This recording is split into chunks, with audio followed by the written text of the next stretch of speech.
ने पूछा है कि ये शूद्र पैदा क्यों हो गए, ये हरिजन पैदा क्यों हो गए हैं। पैदा हो जाने का कारण है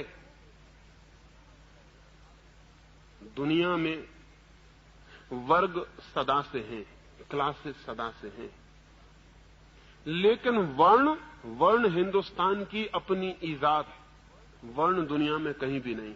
वर्ग सब जगह है, गरीब है, अमीर है, लेकिन शूद्र और ब्राह्मण और क्षत्रिय और वैश्य जैसा वर्ग कहीं भी नहीं, वर्ण कभी भी नहीं। वर्ग का मतलब यह होता है कि कोई आदमी गरीब है, वो चाहे तो कल अमीर भी हो सकता है, कोई रुकावट नहीं। फ्लूडिटी है, एक तरलता है। अमीर गरीब हो सकता है, गरीब अमीर हो सकता है। हिंदुस्तान ने एक बहुत चालाकी का काम किया। उसने गरीबी और अमीरी के बीच फ्लूडिटी, जो तरलता थी, वो खत्म कर दी और उसने निश्चित वर्ण पैदा कर दिए। वर्ण का अर्थ है ठोस हो गया वर्ग जिसमें बदलाहट नहीं हो सकती, जम गया वर्ग, फ्रोजन क्लास। शूद्र को, गरीब को उसने कह दिया, दीन को, हीन को उसने कह दिया कि बस तू जम गया, अब तेरे भीतर से बदलाहट नहीं हो सकती, तू ऊपर नहीं जा सकता।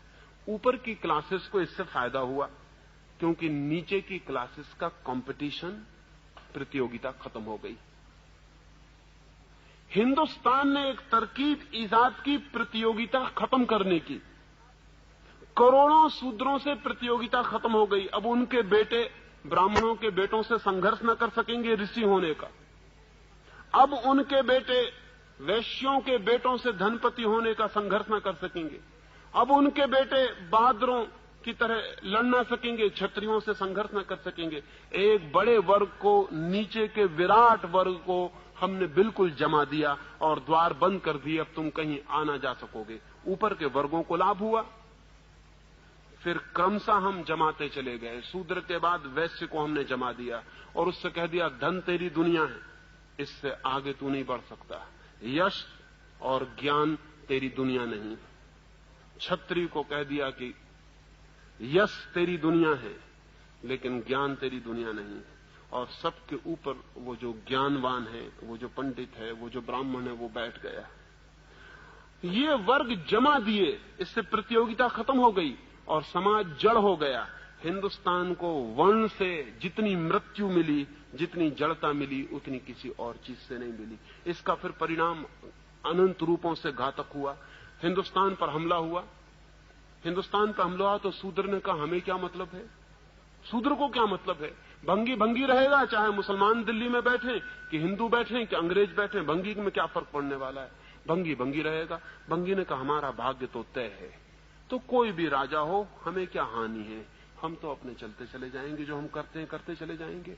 हिंदुस्तान की विराट जनता वर्णों के कारण हिंदुस्तान के जीवन में अरुचि से भर गई, विरागपूर्ण हो गई। हिंदुस्तान कभी गुलाम ना होता अगर हिंदुस्तान में शूद्र न होते। हिंदुस्तान कभी गुलाम ना होता अगर हिंदुस्तान में वर्ण न होते। हिंदुस्तान की वर्ण व्यवस्था ने हिंदुस्तान में ऐसे तबके बांट दिए कि एक आदमी को कोई जरूरत न रही चिंतित होने की। सिर्फ थोड़े से लोगों को चिंतित थी, क्षत्रियों को, कि हम अपने राज्य को बचाएं, बाकी पूरे देश को कोई प्रयोजन न था। गरीब को क्या प्रयोजन है अमीरों के झगड़े से, कोई प्रयोजन नहीं है। वही तो अभी भी हो गया, फिर से वही हो गया। अंग्रेज हिंदुस्तान से गए, गरीबों ने सोचा था हमें कुछ मिल जाएगा, फिर उनको पता चला कुछ नहीं मिलता।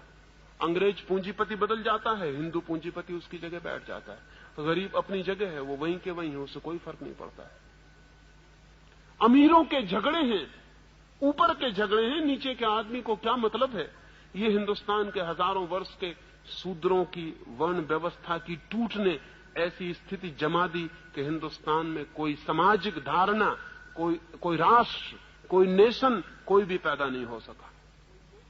लेकिन जो लोग इनके विरोध में खड़े हैं वो भी मौलिक आधारों के विरोध में नहीं है। गांधी जी चाहते थे कि अछूत मिट जाए, लेकिन गांधी जी कर्म के सिद्धांत के संबंध में एक शब्द विरोध में नहीं बोले। और शायद आपको ख्याल में भी ना हो कि हिंदुओं ने जो व्यवस्था की है, हिंदुओं का दिमाग इतना सिस्टम मेकर रहा है, उन्होंने इतनी व्यवस्था की है सिद्धांतों की, सिद्धांतों के मुकाबले सिद्धांत बनाने के लिए हमसे बढ़िया लोग दुनिया में खोजने मुश्किल है। हम ऐसे गजब के सिद्धांत बनाते हैं, हम इतने कुशल हैं सिद्धांत बनाने में कि जिसका कोई हिसाब नहीं। सूत्र हमने ऐसे ही खड़ा नहीं कर दिया, हमने पूरी मनोवैज्ञानिक दार्शनिक पृष्ठभूमि बनाई। हमारा कहना यह है कि जो आदमी जैसे कर्म करता है वैसा उसे जन्म मिलता है। शूद्र वे हैं जिन्होंने पाप किए, वो शूद्र वर्ग में पैदा होते हैं। ब्राह्मण वे हैं जिन्होंने पुण्य किए हैं, वो ब्राह्मण वर्ग में पैदा होते हैं। पिछले जन्मों में जिन्होंने जैसे कर्म किए हैं उनके 4 विभाजन, और उन 4 विभाजनों में लोग पैदा होते हैं। इसलिए शूद्र भी बेचारा राजी हो गया, उसने कोई बगावत नहीं की। उसने कहा कि ठीक है, हमने पिछले जन्म में बुरे कर्म किए होंगे इसलिए हम शूद्र हो गए हैं, अब अच्छे कर्म करेंगे तो अगले जन्म में ब्राह्मण हो जाएंगे। अगले जन्म की आशा में वो आज शूद्र होने को राजी हो गया। हिंदुस्तान का शूद्र राजी है, अगले जन्म की प्रतीक्षा कर रहा है। और हिंदुस्तान का दिमाग बेईमान है, जिसको भी राजी करवाना हो उसे अगले जन्म का प्रलोभन दे दो, वो राजी हो जाता है। जब तक ये कर्म की विचार सरणी न टूटे और जब तक हम इसकी पुनर्व्याख्या न करें, तब तक शूद्र को मुक्त होना बहुत मुश्किल मामला है। और बड़ा मजा तो ये है कि जिससे उसे मुक्त होना है वो उसी से बंधने की पूरी कोशिश कर रहा है। विनोबा जी या गांधी जी उसको उन्हीं मंदिरों में ले जाने के लिए प्रवेश दिलवा रहे हैं जिन मंदिरों से उसे मुक्त होना चाहिए। ये बड़े मजे की बात है। जिन हिंदू पुरोहितों से मुक्त होना है, गांधी जी और विनोबा जी कह रहे हैं कि उन मंदिरों में शूद्र का प्रवेश होना चाहिए। ये बड़ी क्रांति की बात है कि मंदिर में शूद्र का प्रवेश हो। किसके मंदिर में? उसी मंदिर में जिसने उसे शूद्र बनाया, उन्हीं पुरोहितों के मंदिर में जिनने उसको हजारों वर्षों तक पीड़ित किया और शोषित किया। मैं तो कहूंगा एक शूद्र को किसी मंदिर में नहीं जाना चाहिए। अगर सारे ब्राह्मण पैर पड़े तो भी नहीं जाना चाहिए, क्योंकि उस मंदिर में क्यों जाना जिस मंदिर ने तुम्हें तोड़ा और नष्ट किया और बर्बाद किया और शोषण किया। लेकिन गांधी जी और उनके सब साथी कहते हैं कि मंदिर का द्वार खोलो, हम शूद्र को मंदिर में ले जाएंगे। बड़ी क्रांति हो रही शूद्र को मंदिर में ले जाने की। ये ब्राह्मण का ढीला पंजा जो हो रहा है उसको फिर कसे जाने की तरकीब है, फिर ब्राह्मण के हाथ में पहुंच जाएगा ये शूद्र उसके मंदिर में जाते ही। आज वर्ण टूटने के करीब आ गए हैं, व्यवस्था टूटने के करीब आ गई, उसको फिर से नई शक्ल देके फिर उसको उसी व्यवस्था के भीतर रखने की कोशिश चल रही है। डर है कि कहीं शूद्र हिंदुओं के बाहर न चला जाए।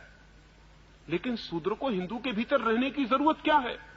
सच तो यह है किसी को भी हिंदू होने की जरूरत क्या है, किसी को मुसलमान होने की जरूरत क्या है? आदमी होना पर्याप्त है। और जिसको आदमी होना पर्याप्त नहीं मालूम होता वो हिंदू या मुसलमान होने से कुछ और विकसित नहीं हो जाएगा। आदमी होना काफी है।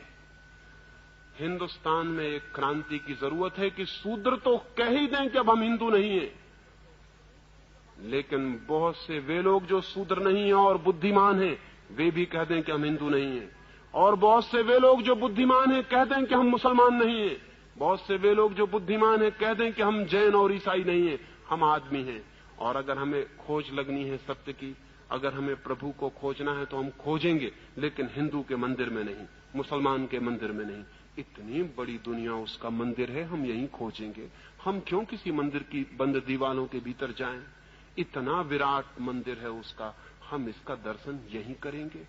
लेकिन इसकी हिम्मत शूद्र भी नहीं जुटा पाते। वो भी कहते हैं हम हरिजनों को अधिकार दो, हम हरिजनों को जगह दो, मंदिर का द्वार खोलो, हम भीतर प्रवेश करेंगे। तुम किससे अधिकार मांगते हो? और ध्यान रहे, अधिकार मांगने वाले कभी भी स्वतंत्र नहीं हो सकते। अधिकार मांगने वाले कैसे स्वतंत्र हो सकते हैं?